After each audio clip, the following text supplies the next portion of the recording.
The views, comments, and opinions of the following program do not necessarily reflect those of Morris Media Studios, MorrisMediaLive.com, or its affiliates. Listener discretion is advised.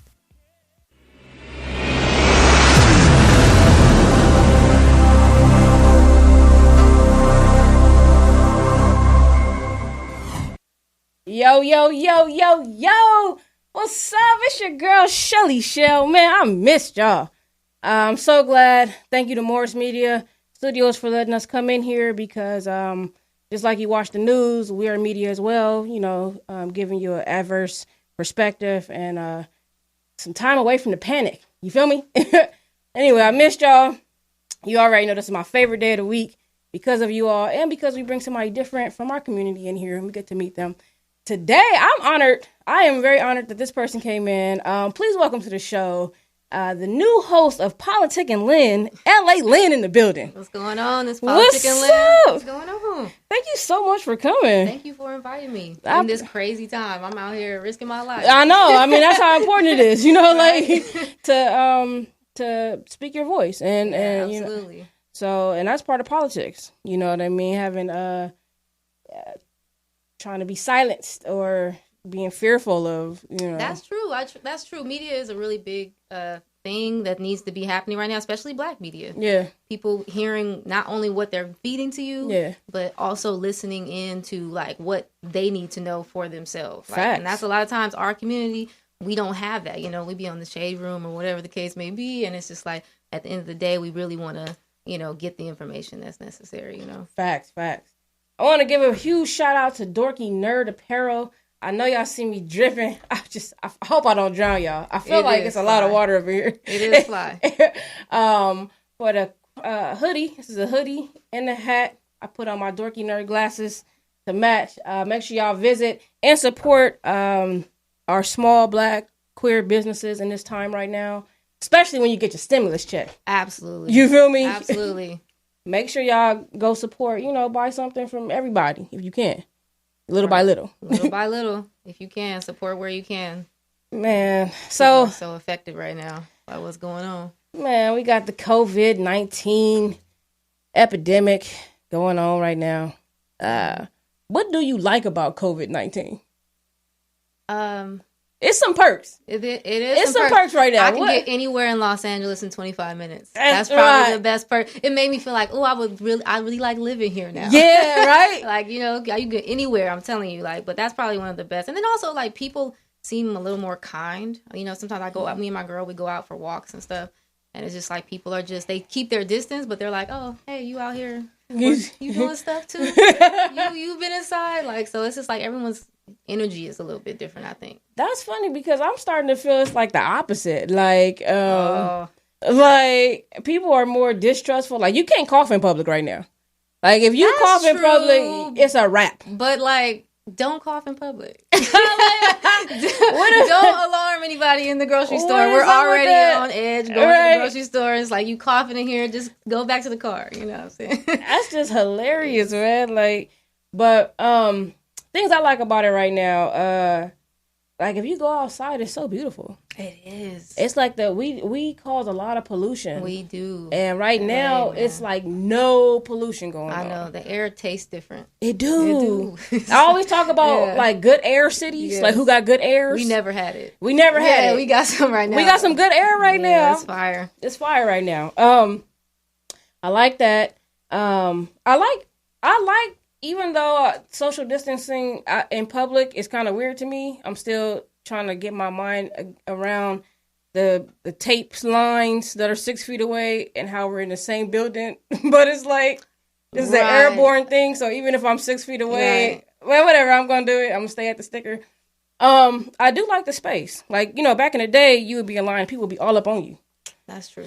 Now I do like the fact that people are at least being mindful of how much space to give somebody. Yeah. I mean, some people are not adhering to it though. Right. And you have to tell people and then they look at you funny. Yeah. You tell them, hey, there's a line there for you. Right. You need to stand on it. Right. Yeah. Right. Social distancing. But yeah, I mean, people really, especially in LA. Yeah. In our major cities. We didn't have no sense of self, space. stay out a little bit. Right. It's really funny too. Like, just how we're engaging with each other. Like, it's just, and we're so clean now. I love how clean we are. I know. People are like, oh, let me wash my hands. Like, I've never seen people I have a bottle of alcohol. I stay with it. Where's your bottle? Get your right bottle. here. Yeah. Every day. Yeah. All day. I clean my phones. We clean the doorknobs when we come in and out the house. It's like, why wasn't we doing this the whole time? Like, I mean, I don't want to do this forever. So, to be honest, I mean, not to say that I'm not clean, because I am, but it's just like, who wants to just be consciously doing that constantly? Like, it's just, but at the end of the day, you got to do it if you're going to leave the house. That's funny. Let me see. Oh, also, I love how people are actually like dancing with their family, the people they're quarantined with. Right. I'm starting to see like old school fun. Right. Even the club, like they got club quarantine where the guy did that whole thing, and then you had Manny Fresh and Scott Storch. They were on there DJing, battling with each other. Yeah. Like, I think it just kind of like brings people away from like the materialistic side of the world, right? Facts. And then just brings everybody into saying, hey, we're all kind of in the same position, and we can all still communicate and show love to each other. Yeah. And, it's just a more positive space. I will say that. There's a lot more positivity going on right People's now. lives is liver. Right. You know what I'm saying? Like, right. Y'all creative? Yeah. Y'all are creative. Y'all can make some moves and TikToks. Right. These TikToks is going crazy. TikToks are bomb. Right. I am like, forget Netflix. Like, everybody has a challenge. It's really crazy. Yeah. Like, you know what I mean? But oh yeah, I do want to apologize to anybody who tagged me in the challenge. I don't care how quarantined I am. I'm not doing no push-ups. I'm not smoking for a minute. I'm not dancing. Don't throw a makeup brush at me. I'm not doing none of this shit. Like, I'm not doing none of it. I'm sorry. I'm not doing none of this shit. I'm sorry. And it don't mean that I don't love y'all, but I'm not doing it. Right. Yeah. That's just my thing. But I love watching y'all. It's funny too with the lines. It's like I could tell who couldn't stand straight in lines in elementary. Right. You just can't. You just can't get a line. You can't follow directions. You just right. He outside the line. He all like not at the tape. Right. Exactly. Whatever. Our human crush of the week. Every week we have a human crush, somebody that we admire and want to give love to. And it's going to, again, back-to-back. This is the first time in LesTalk history that you have a back-to-back same human crush in a week. And it's the essential workers. It's the essential workers, man. Man, for real. The people who go to work still. Right. I mean, yeah. Yeah. Like, yeah, and I think we don't, every time I'm out and I see people working, I always say, thanks for being here. No matter what capacity they're in, I just be like, thanks for being here, because I know that, like, this is nerve-wracking, to not even just to go out and have to protect yourself, but then to also be conscious of everything that you do, because you have to take yourself back home to your family, you know, and so it's just like, it's a crazy time. It is. So, shout out to them, and I just, it's just weird because I don't see how this is containing it. Like, it doesn't. I think we waited too long a little bit. I think that's what occurred. I think that when the alarm went off about this, we have a president who is incapable of understanding anything of logic. So he just constantly wants to hear himself talk. So he's the leader of everything. So if you downplay something, your whole country is going to downplay it. Like if the CDC is saying one thing and then you're like, oh no, that's not what's going on, they're going to take your word, especially Republicans. They're going to be like, so these governors not closing down their states or whatever the case may be, they're doing it based off what's going on at the head. And now that it's more serious, it's out of control. You know what I'm saying? Okay, we got a caller. Let's see who's on the line. Caller, welcome to LesTalk Radio. Who's on the line? Hey, this is Nick. Hey, Nick, how are you? I'm good. How you doing? I'm pretty good. Thank you so much for calling in. And on time. You're always on time. That's what I love about you. So punctual. How are you feeling? Better. I still have a little bit of a lingering cough, and it's hard to tell if it's allergies or that this is just a residual of the illness. So I really don't know. So I'm just extra careful. So, you actually caught COVID-19? You know what? There's no conclusive tests because when I was sick, my doctor told me to stay home. I have an immune deficiency because of the kidney disease, so I have to be very, very careful around people who have illnesses and germs. He told me that at that period of time, there were no tests really available from those people. And so they said you can either go to the ER or you could stay home and hope to wait it out. I did not want to go to the ER because to me, that's like the last resort for me. Mm-hmm. Going to a hospital means exposure to so many more germs. And at that time, which is 3 weeks ago, really we didn't know much at all about the virus and about what's going on. Right. So I was really hoping that maybe I just caught some sort of cold, but it got really, really bad. Not only just the fever and the traditional flu symptom, but for the first time, because I get sick so much, I know my body so well, and I know I also get the flu shot.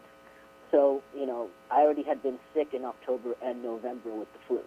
Mm-hmm. So the likelihood that this was another flu again was small, so I was hoping that it's maybe just a cold.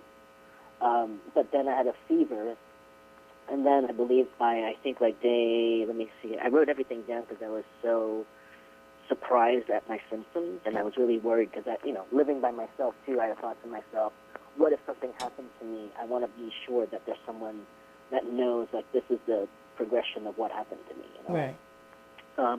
But yeah, I believe there was just like a significant amount of head pressure, sore throat, nasal congestion, sinus pains, and then I started coughing by the evening, burning eyes, and chest pressure and pain. Mm. This was all within 24 hours for me. Wow.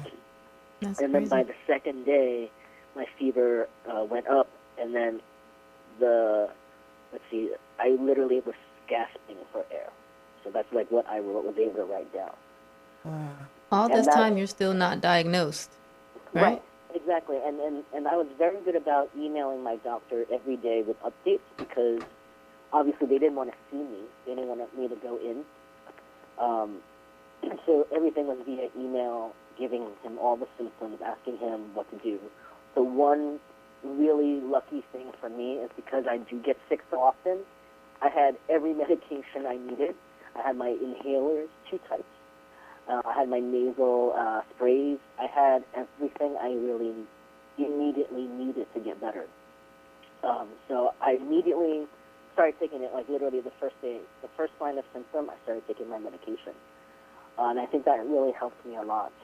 And then as soon as I couldn't breathe, I had to really, I took a lot of CBD, and even though I don't like THC in cannabis, I actually resorted to taking some THC, like cannabis oil, Mm-hmm. and rubbed it all over my head, my neck, my upper body to help calm down the symptoms, just calm my body down because it literally hurt to breathe. Wow. And so any kind of movement, any kind of coughing literally exacerbated my chest pain so bad. My heart rate was up. My heart rate normally is about between 70 and 80. Throughout this, it went up to 106 at one point, Wow. where with me just laying there. Literally, I laid there in bed all day, and it was at 106. And I remember just laying there thinking, why is my heart pounding? Because I'm not an anxious Right. or excitable kind of person. Right. Super calm, And so I was just literally why is my heart rate so high? And so I just kind of kept measuring it until it took a few days, and I finally went down. And even now, it's still higher than normal, but I think it's just part of the body reacting to whatever this thing is. But it sucks because I still don't have an actual diagnosis. And I went to take the test twice. Mm-hmm. And what happened with what was your experience with the testing? Where did you go? So the first time was immediately when the city sent out a text to people, because I signed up for notifications from the city. And the first time they texted, which was, I think, I want to say over 2 weeks ago. There was like 4 different locations. I picked the one that was at the Crenshaw Christian Center because that was the closest. And unfortunately, because I think I was the first round, because I literally like they tested people, and then I got an appointment the next day. So I think it was really like I was one of the first people to get tested, right? And it was so disorganized. People, I find, are frantic and panicky, and so they're very self-involved. So, like, there was a huge line of people, of cars outside this, Christian center, this lot. And so there was this huge line, and people were literally, like, crossing the intersection to beat the light so they could get into this line. And so there was creating this gigantic traffic jam. And literally, like, there was a guy to my right, and there was a woman to my left, and they all tried to squeeze me out so that I couldn't go in, just so they could go first. Wow. Into a line that was going to go through this drive-through or test, right? Wow. And I was literally sitting there kind of laughing because I was like, what hurry are you in? You're just going to be in front of me for this test, which we still have to sit here and wait. And we were in that line for an hour in our cars. Now, what was the first testing like, though? What did they do? So basically, both tests were the same in terms of the actual test itself. The first one I went to was in a box, and I think it's still from the same company because from the paperwork, the instruction paperwork, it looks like it's the same company that provides it, which is Curative Incorporated. And the first one was in a box, and with the instructions. And what they failed to do is they failed to tell us in our confirmation email that we shouldn't drink anything or eat anything at least 20 minutes before the test. So when you're sitting in a car for an hour in the heat, I was drinking water like there was no tomorrow because I was so hot, and also I was sick. So I'm like just trying to drink.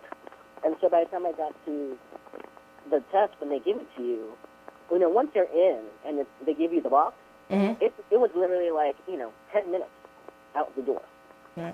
So you're in line for an hour, and then you get the test, and then you have 10 minutes to basically read through the instructions of like 10 different instructions that you need to do. And for this particular venue, you basically had to be in line. I was in the front, so I was in this line that goes into the parking lot, and it was very dark. So you have to really like turn on the lights in your car and really like read the instructions. And once you're in the parking lot, you have the amount of time from in the parking lot to the exit of the parking lot, which is literally like maybe 5 minutes, Real briefly, how do they administer the test, though?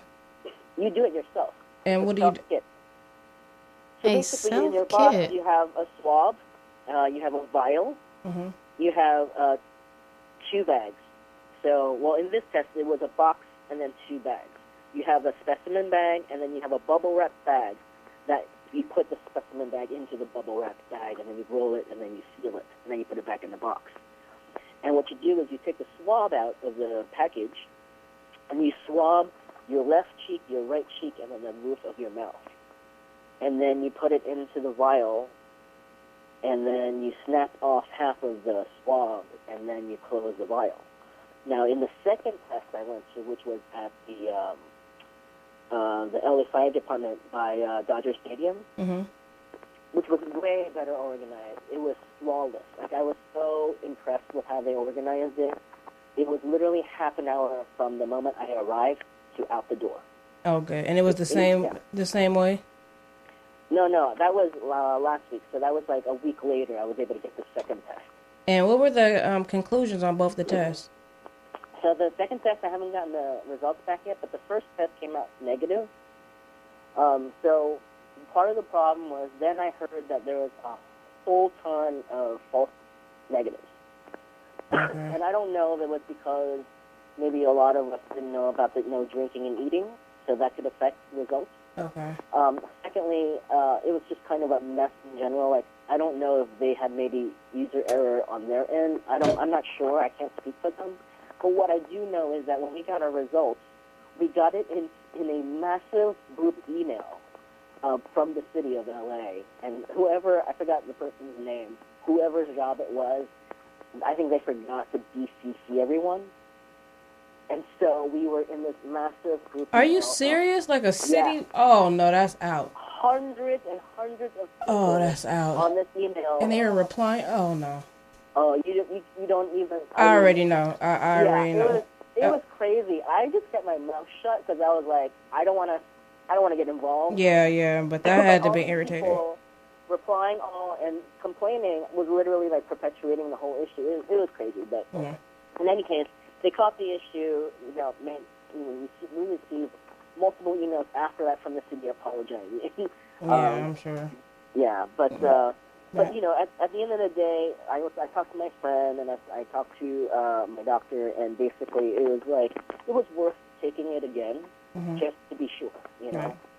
Especially with my immune system, it's one of those things. I actually want to take it because I want to know if it's positive.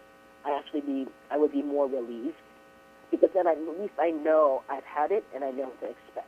Right. Even if I have to catch it again, or even if it ends up being I have antibodies so I can't catch it again, those are all things that would help me live my life, right? Right. But if I get a negative, actually, it will make my life worse because number one, what the hell did I have that was that bad, right? And that if I caught something that was not the coronavirus and it was that bad, that means if I do catch it, I'll really be in the hospital, you know?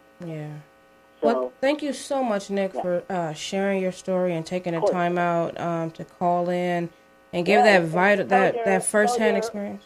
Tell your listeners if they want to see a video of the whole experience, they can go to my Instagram at Nick Casey.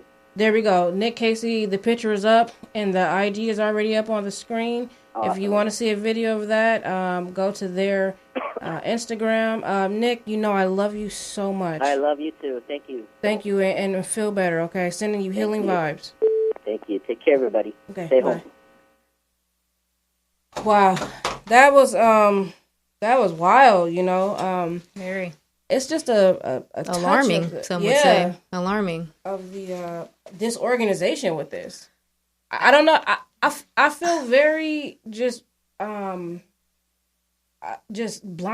by how we're supposed to be the greatest country in the world, and I do believe that we're great, but we don't have the organization to save our people. Like no, that we weird. Did have organization. Like we have an administration that really is breaking that. Had already broken the pandemic task force down. So now you have to reestablish it with people that don't know what they're talking about. Mm-hmm. You know, Los Angeles was one of the first cities outside of San Francisco to shut down. But and we can say, oh, well, look at us. We're shut down and we're early to this. But no one's getting tested like that. Like there's no reason why he should be administering a test to himself. Yeah. Like, what is that? You know what I'm saying? The error rate for people testing themselves and then giving you a specimen is like through the roof. And for something like this, it's like, that doesn't even make any sense. And it's like, we should be able to go and get a test if you want a test. I don't understand why we don't have enough tests. You know what I'm saying? I don't get the In addition to the people that are asymptomatic and could be giving it to people and they don't even know because they feel perfectly fine. Right. You know what I'm saying? No, yeah.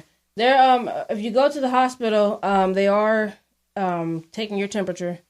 I got swabbed too. I took Nene to Kaiser, got swabbed. They give you a little sticker. It does take like 10 minutes. You know, it's just I don't get it. I don't get why people are not like being tested. Stay at home. Okay. Safer at home. I do agree with that. In the effort of not to spread. I've been very skeptical of the whole thing, but I understand, and I'm playing ball. I'm staying at home, but I don't get it. Like I don't get how that's going to stop it if we're not containing the issue. If we're not testing people, I think there has to be some type of citywide testing that they start administering, where you leave your house and this is something essential that you're going to do. But at the same time, you have to be ready for something like that, right? You test all these people. And then you got tens of thousands of people that test positive. And then what? Then where do we put them? We got a caller. Caller, welcome to LesTalk Radio. Who's on the line? Hi, it's Chelsea. How are you guys? Hi, Chelsea. How are you? I'm good. Thank you so much for calling. We got a picture of Chelsea up there. Chelsea does my taxes and is very well. Okay. She's been in banking for about 10 years. She was a VP of a major bank. And now you're like an independent advisor, right? Yes, I'm a business consultant, and I do real estate also. Now, this is an important call, one of my favorite calls, because Chelsea, where is the money? It's going to be rolling out, and I'd like to share, what needs to be done if it hasn't been done already, and what to expect, and how it'll be dispersed. Okay. I think these are topics that people have questions in mind, but don't know the answers. Yes. So, according to CNN.com, if you filed your 2018 tax return, then they will use your bank account information from that return and disperse per adult $1,200. So, if you're a married couple filing jointly, then they will direct deposit $2,400. So each adult will get $1,200. Okay. If you have a child dependent Mm-hmm. that you claim on your tax return, each child will be receiving $500. Okay. So if you filed your 2018 return, they'll use that information and your bank information and direct deposit the funds.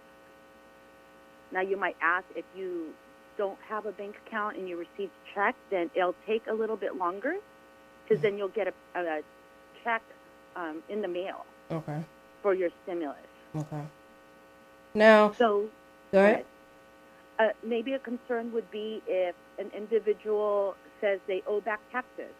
Well, they're not going to hold the funds if you have back taxes. You're going to get a stimulus check regardless.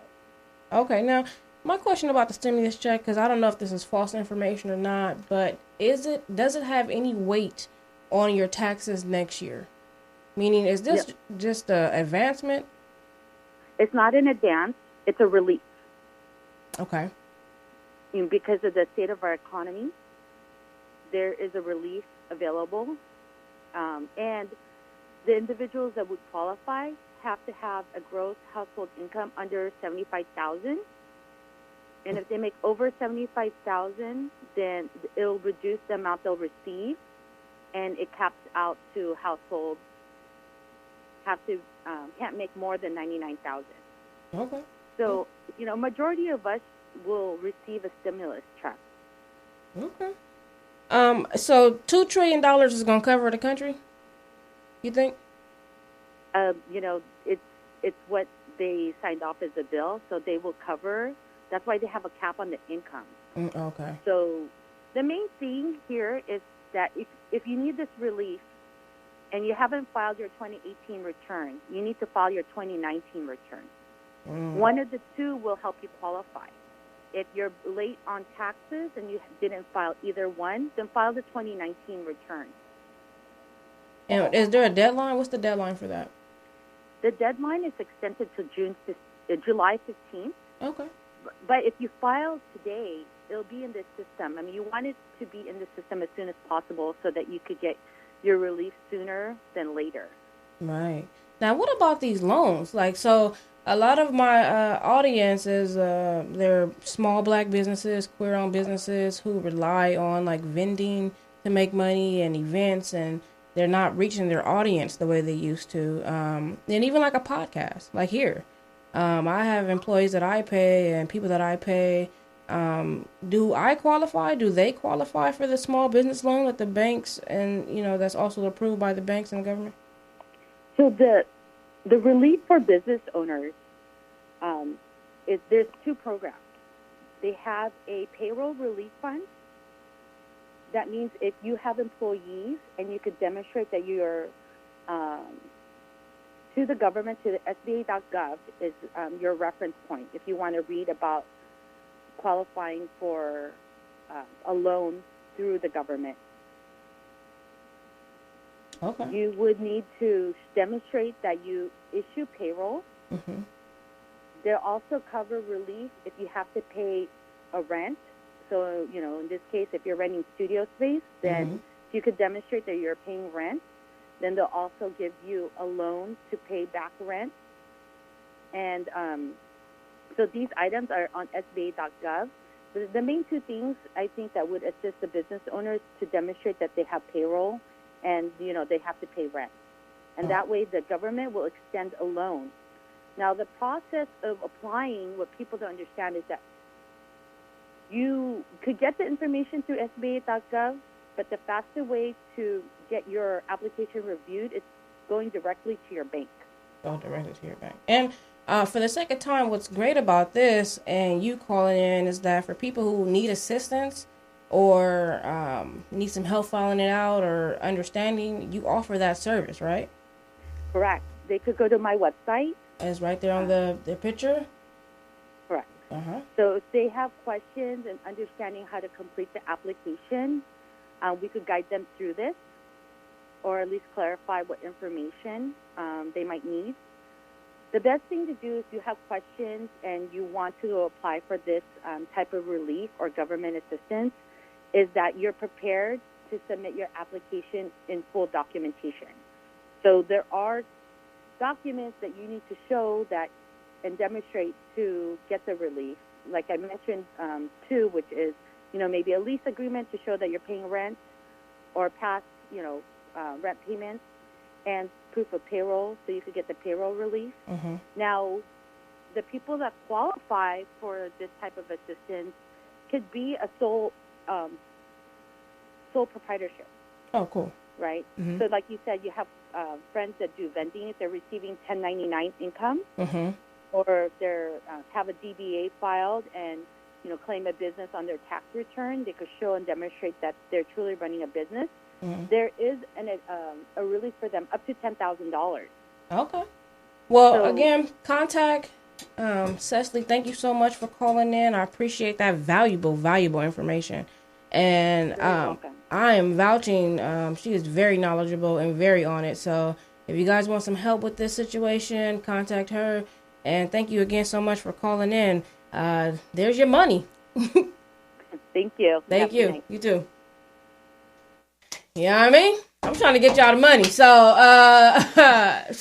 flag with me. No, for real. You guys really probably should reach out to her because I was just making a post earlier about the fact that like these this money is first come, first serve. Yeah. So the money that's allocated for business loans, get it. These more established businesses, that have their lawyers and stuff. Mm-hmm. They're going to do that. They're going to walk them right on through that. Right through it. You definitely need to have somebody advising you. Don't be trying to do it all by yourself. Yeah. Facts. We're going to take a break. During the break, we're going to play a song from Danny B from New York. Shout out. This one is called On Me or On It? Okay. We're gonna find out after the break. I really just want to turn up a little bit, do something a little fun. Everybody be talking all this shit like they don't be doing nothing. Well, I'm like, yo, you gotta go live your best life. Hello?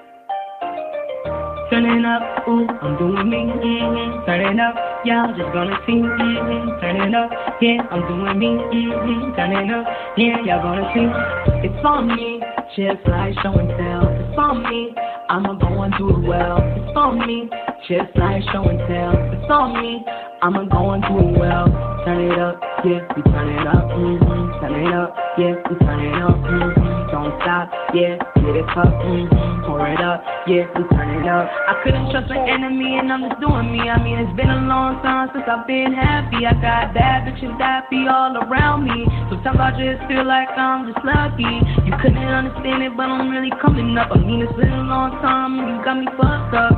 Trying to go and get it and I'm never gonna fail. So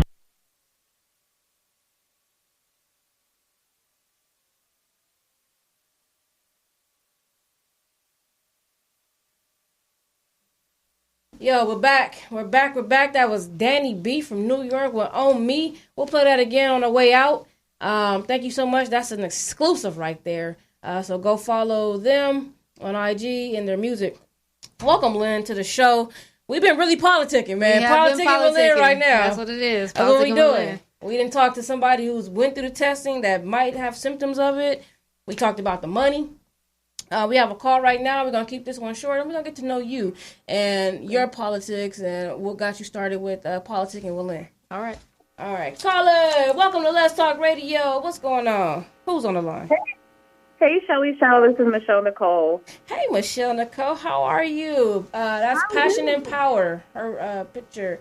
Welcome. I just put your picture up there. I love your quote, too. It says, rethink justice so we all can be free for real. Oh, wow. And that's very fitting right now because I know people are not feeling free. A lot of our freedoms are being tested right now. That's true. So you talk a lot about politics and relationship with the police and how we should change our mentality so we could change our relationship with the police. Right. Just quickly, we've heard a little bit of talks about martial law and things like that. What is your standpoint about policing the community during a time of an epidemic? Sure. So basically with martial law, right, that's a really specific element of control. Okay. So basically martial law is when the military takes over the government. And that can be authorized by the president or by your state governor, basically. So martial law isn't necessarily when, the National Guard or police are enforcing, measures for the pandemic. It's really when our government is no longer able to be in control. And really that has been laid out in the Constitution where only that happens, that really should only be in times of war, foreign invasion. And the last time it happened was in 1941. So the likelihood of, martial law really becoming an issue within the next few weeks is low for the most part, at least when we look at history. But we know we have someone who's crazy in the office. So, logic is out the window. Right. But really that's going to be on really a state level where that could be enacted, but it's very unlikely. What we're more likely to see is action from police and action from National Guard. So out of 22 states, I believe right now, they have National Guard deployed to help with basically enacting or helping with the distribution of resources and kind of testing all of those things. But they are there to help with support. Their role is not essentially for them to be enforcing laws in a way that's, putting our communities in jeopardy. But as we know with the history of law enforcement in the U.S., that is still a possibility. Even though the National Guard is, deployed and is supposed to be supporting, they could, kind of enact their own thing to where they're just responding in ways that, can harm us. So I think that we kind of need to focus on, one, being vigilant of what's going on locally in our own communities, citywide, statewide, being aware of what is the conversation around, and asking specific questions about what role the National Guard or whoever is going to take in this pandemic, right? So a lot of the time our conversation is steering to, well, how are we going to enforce social distancing, right? How are we going to get these people to stay in their house? And should we be arresting people and using police to do that? And that doesn't address the need, right? That is the problem with people coming out and not, adhering to the measures often is a product of the lack of resources. So they have to go out, right? Because they have to work. They don't have, access to just lounge up in their house and, use this time as a vacation. So we need to kind of focus on, are people who have needs, do these people have the resources that they need? So that way we can initiate public safety without using, stringent, punitive law enforcement. You said it right there. Yeah, that's everything. I appreciate you for calling in. We're going to have you on the show so we can get deeper into, I really want to pick your brain about, because I love your perspective about the relationship between police and the community. So I'm definitely going to have you on the show. Thank you so much for calling in and kind of explaining that to me too, because it's so much misinformation and then the panic information, and it's kind of like the media is causing I read a word today, it's called infodemic, and it's when it's a whole bunch of rumors and just misinformation all across the media. We consider it, like propaganda. Right. But it's a new word coming out, like infodemic, and it's because of social media, the way it's spreading. Just like how the corona spread, like this info is spreading so quickly and misinforming people. So thank you.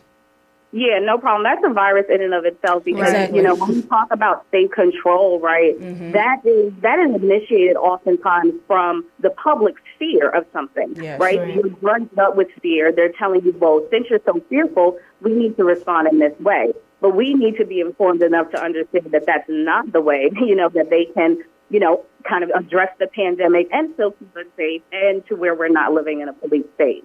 Facts. Yeah, facts.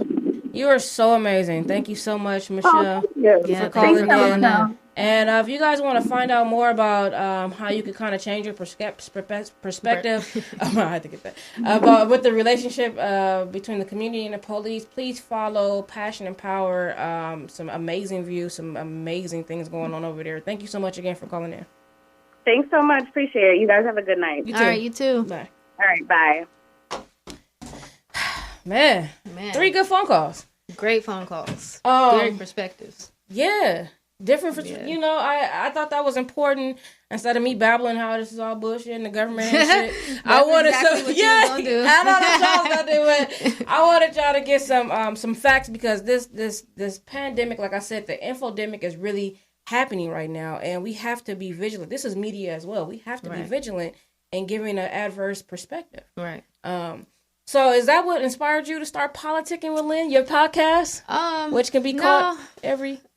Right. Every week I'm trying to get one out. You know, the pandemic is really stifling that, so we got to be strategic. No, you quarantine. You could get... Right. But, you know, but no, I mean, I'm genuinely just interested in what's going on around me. Yeah. Like most of the time when, you know, I know people probably be on TikTok doing whatever. Like me, I'm just like, what's going on over here? Well, that's going on over there. Okay, well, what does that mean? Let me go look this up because like I don't like being ill-informed. Right.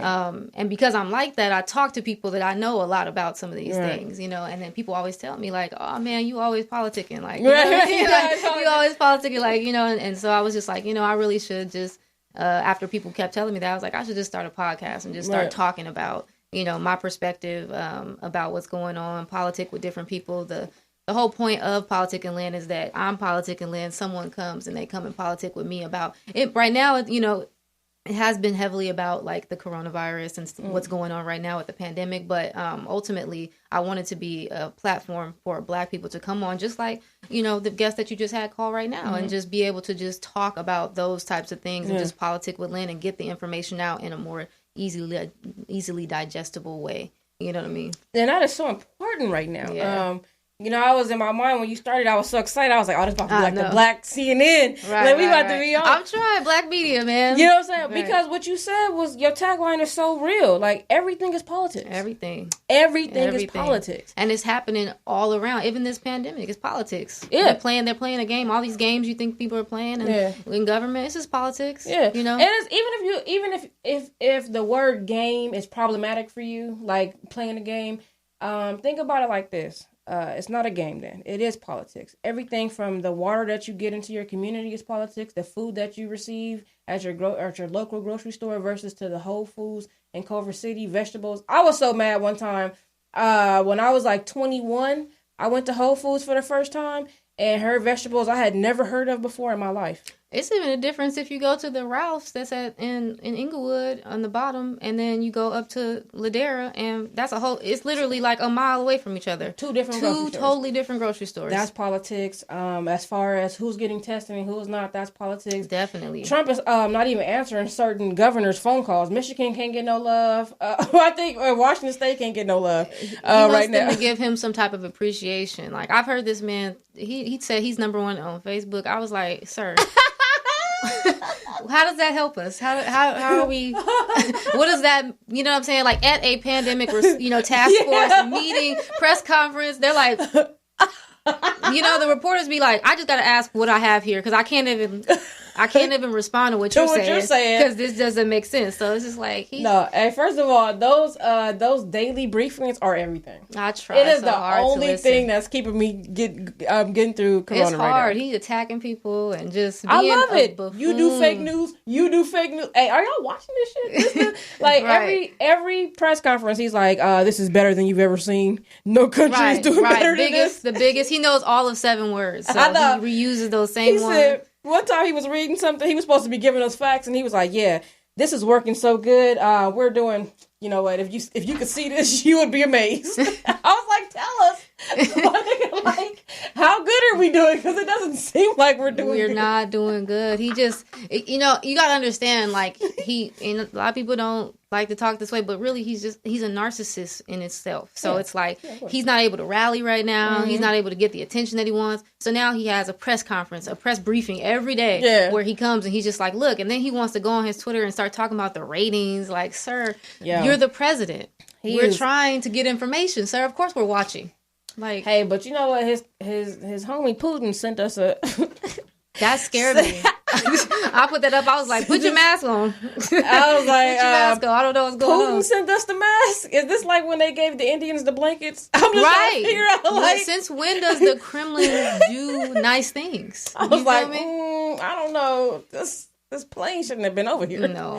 And then it's like, it was unannounced. It was just like, here is a Russian plane with items on it. Like, no. I feel like our surveillance is low right now. Yeah. Like, I don't feel like our disease surveillance, that's a thing. Look it up. Disease surveillance. This should have never happened. Sometimes I get deep on y'all.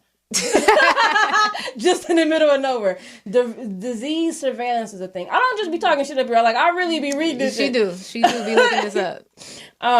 It's the watching of pandemics. So there are people who watch for spikes and possible outbreaks and things like that, who track things. COVID-19, well, coronavirus is not new. That should have been tracked, even though it is a new strand of it. It should have been tracked and contained at the source. Also, real quick, my issue with social distancing and stay at home, stay safer at home. Even though I am safer, I do feel safer because I just feel like everybody's dumb right now. Mm-hmm. They calling them COVIDiots. Have you seen this? COVIDiots is a new word. All the COVID-19 idiots people are doing spring break boats. I'm just like, I'm not willing to risk it all like that. But whatever. My issue is I don't feel like we're containing. It should have been contained. I feel like what would have been smarter was disease tracking. Meaning when somebody had a first instance, then you find out where they were, boom, contain that. All the people they were there, boom. And then whoever they went, boom, boom. You see how we have 100,000, 1 million. The number just keep going up every second. If you watch the news, like every time the number come up is bigger, you'd be like, what? But I thought it was just 9/11. Now it's 9/57. I think that was the intention. I think the intention was to do that, but we just started it so late that it was like. Even if you start late, Pete. Even if you start late, just like with HIV, if I have HIV and I found out late and I've been having sex with a whole bunch of people, I can go contact those people, then they go contact people they had sex with, and they go and then we contain it after a while. See, we've been doing this since March 10th. We could have been flattening the curve right now. Staying at home is not working. But I mean, clearly we don't have no tests. Or the ones they give you is the one at home getting false negatives. Hey, we got some type of test because how are these numbers going up if we're not being tested? Yeah, I think these people are the people being tested in the hospital. Like, I'm sick already. Like, it has to get to that point. My little brother works at KIC USC Medical, and he's saying that the only people that are getting, which I feel like you shouldn't be picking and choosing who's getting tests because asymptomatic exists. So that's just dumb. Period. If you have a test fucking everybody so we can stop this shit. But whatever, that's just me. I'm not, whatever. But he's saying that, some of the tests are inconclusive. They're not even testing properly. People are getting false, like they said, Nick Casey, people are getting false positives. No, false negatives. Mm-hmm. Also, they have like different levels of like a possible positive, and then you have confirmed positive. So it's just kind of like, why do you have possible positives in the hospital? Test them. Why is it? What are y'all doing? They just do not have. I just really believe we don't fully have the resources. My aunt is a nurse. She's telling me that her facility is being turned into pretty much like a place to house COVID-19 patients. Yeah. You know what I'm saying? Because they're overflowing from the other hospitals. You know what I'm saying? Like, we just don't have the resources. Like, we don't have the resources that we need right now. And that is like the shortage of things. Like, why are people making anything else? Like, once the president decides, okay, well, we're going to enact the Defense Production Act. All these companies could just be making. That's what you do PPE, in wartime, right? Well, making we got PPE. Some kids. Put that flyer up real quick. POTUS. I didn't want to not mention the kids who heard about the response. And this is what I mean when I say we're not acting correctly, because he don't even have that much. Okay, right. I'm not saying that he's broke or anything like that, but he heard about what's going on. He took a 3D printer, right? Right. And started making face masks. And it looked pretty, it looked damn near like an N45 low key. Right. Like, I don't know what that stuff in the middle is, but it looks pretty secure. It's probably a filter. You probably put a filter in there. Like Okay. Yeah. And he's donating. He's not even selling them like the people on the corners selling masks for $5 during the epidemic, but whatever. This is how y'all want to politic. That's politics as well. Right. He's donating. So how can a 13-year-old boy come up with a 3D printer and our country cannot implement some type of fast-acting solution, is what I'm saying. Greed and the lack of wanting to respond. I mean, that's just what it is. Our president literally took a whole month to even admit that this is a problem. The governor of Georgia just came out yesterday and was like, I just found out in the last 24 hours that it was contagious even if you didn't show no symptoms. I'm like, are you serious? Like, you know Georgia. Like, I was like, Georgia had me rolling. We got some funny ass states in the U.S. Tennessee, he was like, Tennessee, the governor of Tennessee said he's not doing a safer at home order because there is no data that shows that it's effective. I was like, okay, but if we're all doing it as a country, just in case. I don't even believe, but I'm at home. And that's why in those press briefings, they keep asking him to say, this is what we're going to do on a federal level. Right? So we can just knock all that out and everybody has to do what's being told. But it's like, once you do that, you really are about to shut down the United States economy. Yeah. And sometimes you got to think, who benefits from that? Yeah. Politics. You know, everything's politics. Where did you come from? Like, you know what I'm saying? I feel like I'm just blindsided by your genius from out of nowhere. Like, you just came out of nowhere. Are you from LA? I am a LA native. What? Yes, I'm born and raised in Los Angeles. I'm just I don't know why I'm just I don't know why I'm just so fake. I'm just a LA person. Like, you know, there's, you know, a LA person that always had a job and was always going to work and going to school and just, you know, getting your life together, and you just don't really. I think I just didn't even catch on to social media as quick as I feel like I probably should have. Yeah, because I was just working, and you know, my mom's a single mom. I help to, you know, take care of my, you know, my family, and you know. Are you the oldest? I'm the oldest, and I have a younger brother, and I have a little sister. She's 15. Okay. So she'll be 16. You know, so it's just like, you know, you just get caught up with life, you know. But it's just like then you start thinking like, okay, well, what are your passions? What are you? What inspires you? You know what I'm saying? So. When did you start working? Probably as soon as I was legal to work in Los Angeles. Like a permit? Yeah. Like a person. You like 15, 16 like 15, working? Yeah. You had a good job? You always had like good job? I always had, when I was in high school, I had jobs. And then by the time I got out of high school, I always had a good job, you know, was able to provide for myself or whatever the case may be. Because I come from a single mom. So I was like, you know, so I just worked and went to school at the same time. So I was asking you all that not to be nosy, but no, I understand. Their life influences heavily their politics. No, for sure. You know what I'm saying? The things you experience, like what, you know, I think I'm very much a humanitarian type of person. Okay. What does that mean? It just means that, you know, like there are things, a lot of times, like even in this situation, a lot of people want to go outside, you know, and they're like, oh, you know, if you sick, stay in the house, blah, blah, blah. But it's like, this is about humanity. Like, you know, it's not about you sometimes. It's about what your role is in something else. I don't want to affect somebody else. Right. So I always want to do the good, I think, sometimes in situations. You know what I'm saying? So, and that just comes from where I come from. I've seen people struggle. I've seen my mother work as, you know, as a single mom and try to take care of 3 kids and make balance. And I've seen, you know, the other side of that, because before I went to Inglewood High School, and that's where I graduated from. But before that, I went to Redondo Union High School. Okay, so night and day, right. Night and day. And I think that experience and switching to Inglewood made me realize what was available to others that wasn't available to us. Right. You know what I'm saying? Like, because I saw the difference. Yeah. You know what I'm I saying? feel you. I went to Fairfax. That always inspired me. High school, and then I went to Washington. Right. And my mom graduated from Washington. Yeah. Oh, I'm glad she did because a lot of people did. Right.